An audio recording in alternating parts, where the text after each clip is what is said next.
यह कहानी एक ऐसी मैजिकल दुनिया की है जहां एक लड़का ऐसा भी होता है जिसके पास बचपन से ही कोई मैजिक नहीं होती है, जिसके कारण काफी पावरफुल लोग उसे हमेशा परेशान किया करते थे। मगर एक दिन ऐसी आती है जब गॉड द्वारा उसे एक ऐसी पावर मिलती है जिसकी मदद से वह किसी भी बंदे को मारकर उसका पावर ले सकता था। मगर यह पावर मिलने के साथ उसके कई सारे दुश्मन भी बन जाते हैं। तो सीरीज के स्टार्ट में हम काफी सारे पावरफुल गोब्लिन्स को देखते हैं जो कि एक बंदे के ऊपर हमला कर रहे होते हैं, लेकिन वह बंदा भी काफी पावरफुल होता है।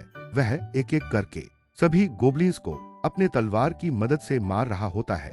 वह काफी सारे गोब्लिन्स को मारने के बाद कहता है कि मुझे और मारना है, मुझे भूख लगी है। और इसी के साथ हमें अगले सीन में दिखाया जाता है जहां एक आदमी जो कि घोड़ सवार होता है, वह अपने गाड़ी को लेकर कहीं से जा रहा होता है, लेकिन तभी अचानक से उसके ऊपर कई सारे पावरफुल गोब्लिन्स हमला कर देते हैं। यह देखकर वह चालक काफी ज्यादा डर जाता है और वह मदद के लिए लोगों को बुलाने लगता है। तभी अचानक से वहां कई सारे वॉरियर्स आ जाते हैं जिनको हीरो कहा करते हैं, जो कि उन गोब्लिन्स के ऊपर हमला करके उन घुड़ सवार को बचा लेता है।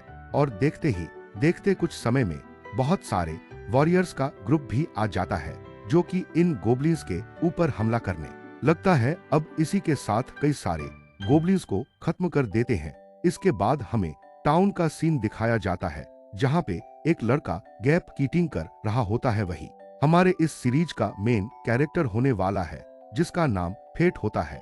और तभी वहां पे वही सारे वॉरियर्स आने लगते हैं जो कि एक दूसरे से बात कर रहे होते हैं कि किस तरीके से उन्होंने उन गोब्लिन्स को मारा। उन लोगों की बातें सुनने के बाद फेट सोचने लगता है कि यह तो गोब्लिन्स हंटर है, मैं तो उन जैसा कभी नहीं बन पाऊंगा। मैं यूजलेस हूँ क्योंकि मेरा पेट कभी भी नहीं भरता और मैं हमेशा भूखा ही रहता हूँ, क्योंकि गॉड ने मुझे एक ऐसी स्किल दी है जिसके कारण मुझे हमेशा भूख ही लगता रहता है। पर मैं भगवान का शुक्रगुजार हूँ जो कि उन्होंने मुझे गेट कीपिंग जैसा जॉब तो दे दिया। इसके बाद हमें शाम का सीन दिखाया जाता है जहां कई सारे वॉरियर्स को देखते हैं जो कि मार्केट में शॉपिंग कर रहे होते हैं। तभी वहां पे होली नाइट्स का ग्रुप आता है जिसको देखकर वे सारे वॉरियर्स छुप जाते हैं और यह कहते हैं कि यह तो फ्लायर एंड सिबलिंग्स के रूप है।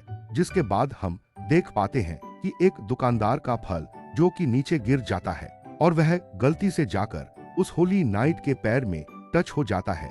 इसके कारण वह दुकानदार काफी घबरा जाता है और वह जल्दी से उस फल को उठाने की कोशिश करता है, लेकिन इन सब के कारण उस नाइट को काफी ज्यादा गुस्सा आ गया होता है और उसके पेट पर काफी जोर से लात मारकर उसे पीछे फेंक देता है, जिस पर वह दुकानदार उनसे माफी मांगते हुए कहता है कि यह मेरी गलती नहीं थी सर। यह सुनकर वह नाइट्स और ज्यादा गुस्सा हो जाते हैं और कहते हैं कि तुम्हें उल्टा जवाब देने की आदत पड़ गई है, तुम्हें पता नहीं है कि हम कौन हैं। एक होली नाइट के इंसल्ट करने का मतलब तो जानते हो ना क्या है। तुम्हारी गर्दन धड़ से अलग कर दी जाएगी। तो वह शप वाला बंदा बहुत ज्यादा डर जाता है और कहता है कि मुझे माफ कर दो, मुझसे ये गलती अब से नहीं होगी। तभी एक दूसरा नाइट्स बोलता है कि अब इसे छोड़ो भी और जाने दो, हमें आगे भी काम करना है। इसके बाद वे सभी नाइट्स वहां से चले जाते हैं। इन होली नाइट्स के इस तरह के गलत व्यवहार को देखकर वहां पे मौजूद कुछ वॉरियर्स बोलने लगते हैं कि यह होली नाइट कितना ज्यादा क्रूर होते हैं, जो कि इस गरीब की लाचारी को भी नहीं समझते, जिनको इस देश का रक्षा करना चाहिए, वही इस देश के भक्षक बने हुए हैं। इसके बाद हमें फेट को दिखाया जाता है। अब उसकी शिप खत्म होने वाली थी, मगर इस दौरान उसे काफी ज्यादा भूख लग रही होती है। उसे थोड़ा भी कंट्रोल नहीं हो रहा होता है। तभी वहां पे वही सारे होली नाइट्स आ जाते हैं जो कि उसे कहने लगते हैं कि ओए लड़के, क्या मैं यहाँ पे नहीं था तो तूने अच्छा से काम किया ना। तो फेट बोलता है कि हाँ राफेल सर, मैंने कर दिया है। सुनने के बाद राफेल उसे बोलता है कि ये ले तेरी आज की कमाई, और उसके सामने कुछ सिक्के फेंक देता है और बोलता है कि जल्दी से इसे उठा ले। और जैसे ही फेट उसे उठाने लगता है तभी एक होली नाइट जिसका नाम हारो होता है, वह उसके पैर को कुचल देता है और उसे कहता है कि माफ कर दो, तुम इतने गंदे हो कि मैं तुम्हें नोटिस नहीं किया।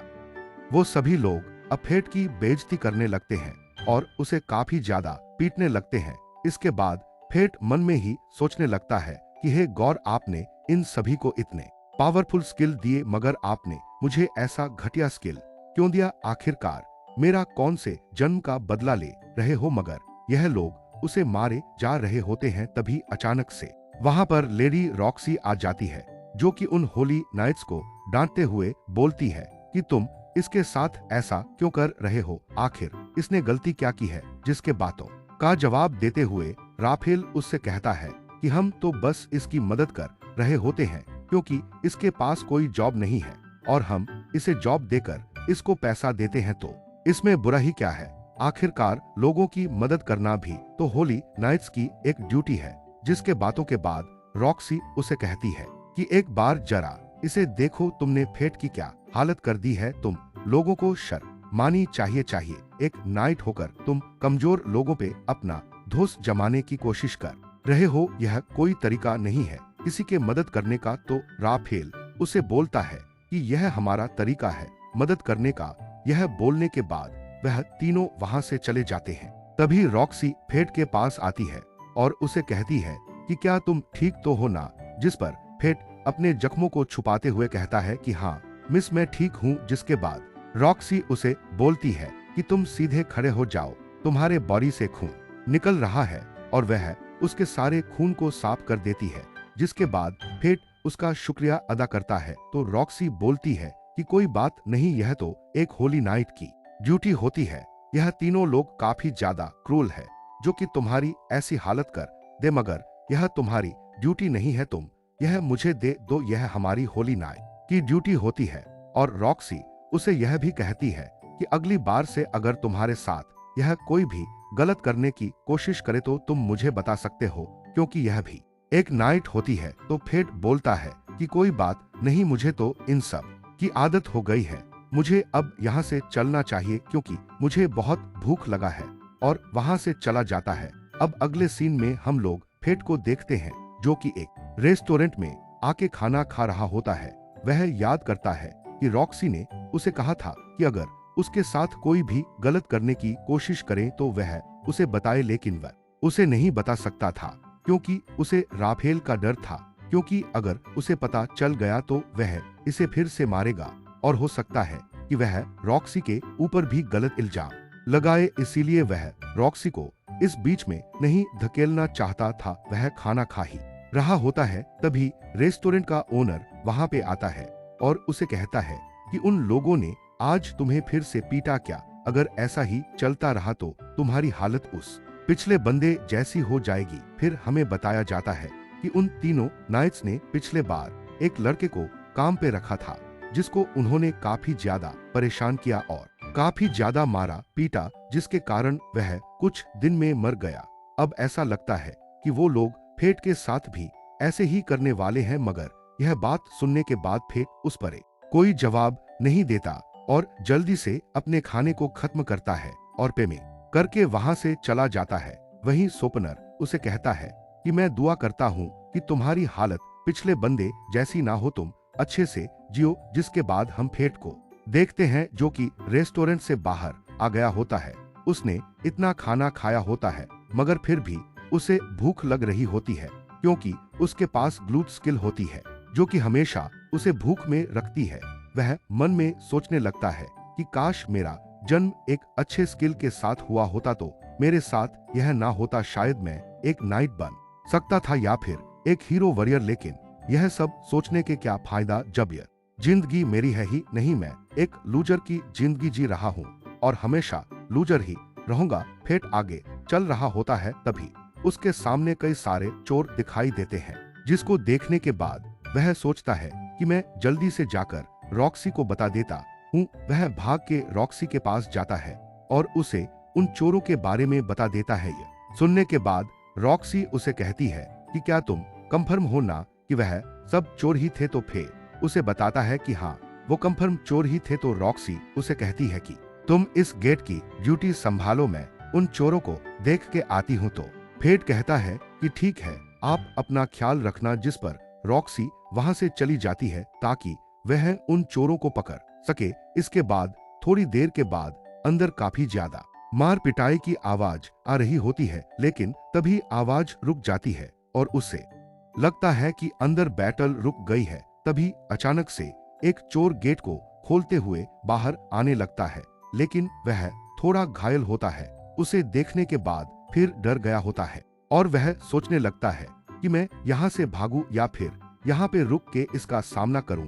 वह कहता है कि रॉक्सी ने मुझ पर भरोसा किया और मुझे यह जॉब दी। अगर मैं यहाँ से भाग जाऊंगा तो मेरा भरोसा भी टूट जाएगा। और वह उसे फाइट करने का डिसाइड कर लेता है और जैसे ही चोर उसकी तरफ बढ़ने लगता है, वह अपनी हिम्मत दिखाते हुए वह उस चोर के ऊपर अटैक करके उसे मार देता है। ऐसा करने के बाद फेट के अंदर एक अजीब सी ही पावर ग्लो होने लगती है और उसे कहा जाता है कि आपकी ग्लूटस स्किल एक्टिवेट हो चुकी है, जिसके कारण उसका पावर काफी ज्यादा इंक्रीज होने लगता है।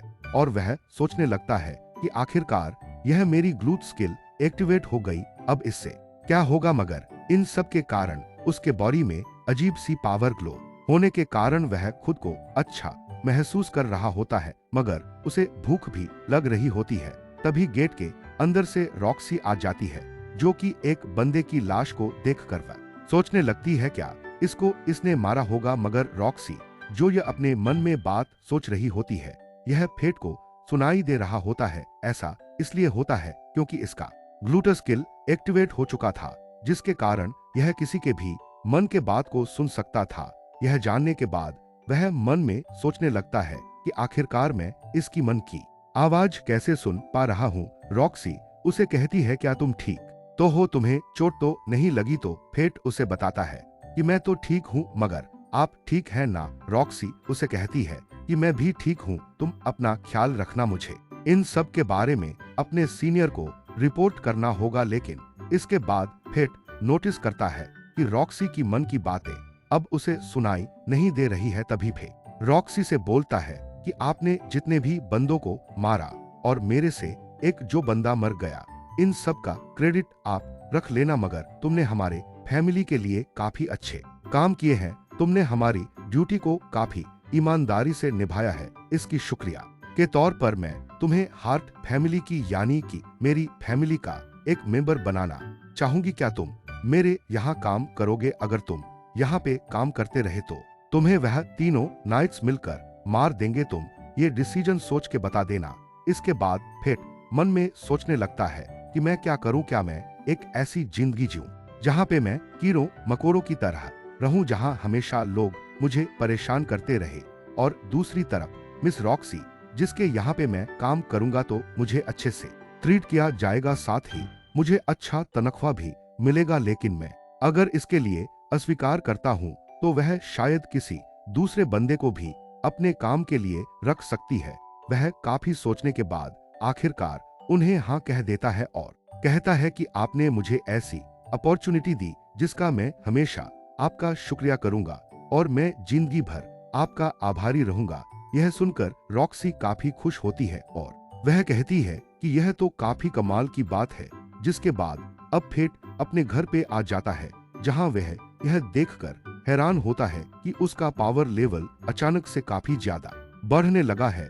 वह सोचने लगता है कि आखिरकार यह मेरे साथ क्या हो रहा है और मेरे अंदर यह अजीब सी पावर क्या फ्लो हो रही है और मेरे को टेलीपैथी स्किल कैसे मिल गई। तभी उसे याद आता है कि वह रॉक्सी के मन की बात सुन पा रहा था, तो सोचता है कि इसका मतलब कहीं वह तो टेलीपैथी स्किल यूज नहीं कर रही थी और ऐसा हरकत उसके साथ इसलिए हो रहा होता है क्योंकि उसकी ग्लूटस स्किल एक्टिवेट हो गई होती है। वो कहने लगता है कि आखिरकार मेरी बॉडी के साथ यह चीज क्या हो रहा है, कहीं मैं कोई सपना तो नहीं देख रहा। अगर यह हकीकत है तो मैं इस मौजूद पावर के हिसाब से कई सारे मॉन्स्टर को मार सकता हूँ। इसके बाद हमें अगले दिन का सीन दिखाया जाता है, जहाँ वह मॉन्स्टर हंट करने के लिए एक तलवार खरीदने के लिए आया होता है। तभी उस शॉप ओनर से बोलता है कि मुझे एक तलवार चाहिए, तो वह दुकानदार बोलता है कि जी हाँ, आपको किस प्रकार का स्वर्ग चाहिए और आपके पास पैसे कितने हैं। इसके बाद फे उसे कुछ रुपया दिखाते हैं, जिसे देखने के बाद दुकानदार कहता है क्या बस तुम्हारे पास इतने ही पैसे हैं? इतने पैसे में तो तुम शर का बयान भी नहीं ले पाओगे। मैं तो समझा था कि तुम अमीर आदमी हो, लेकिन तुम तो गरीब निकले हो, बेकार ही मैंने तुमको इज्जत दे थी। यह सुनकर फेट काफी ज्यादा दुखी होता है। वह मन में सोचने लगता है कि मैं इस रॉयल कैपिटल में 5 साल पहले आया था।